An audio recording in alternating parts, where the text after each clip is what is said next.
Thank you, madam. Thank you sa regalo. So, ayan o. Maagang pamasko para sa akin. Thank you, madam ah. Ito yung regalo ni madam. Ayan o. Kita niyo yan? Bench. Ganyan ako kamahal ng mga customer ko. Kaya dapat mamahalin niyo yung mga customer niyo.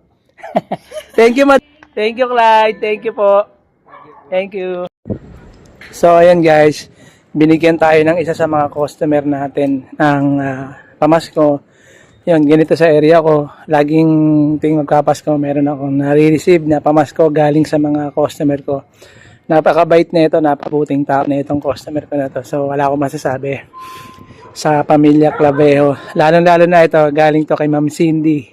Cindy Clavejo. Yun, maraming salamat po. Maraming salamat po sa maagang pamasko, ma'am. God bless po. At sa mga customer ko dyan, ayun, magbigay man kayo o hindi, maraming salamat pa rin po. Ang importante po sa akin mahihatid ko po ng maayos at may deliver ko ng maaga or may bigay ko yung mga parcel na kailangan ninyo. Maraming salamat po sa inyong lahat. God bless po.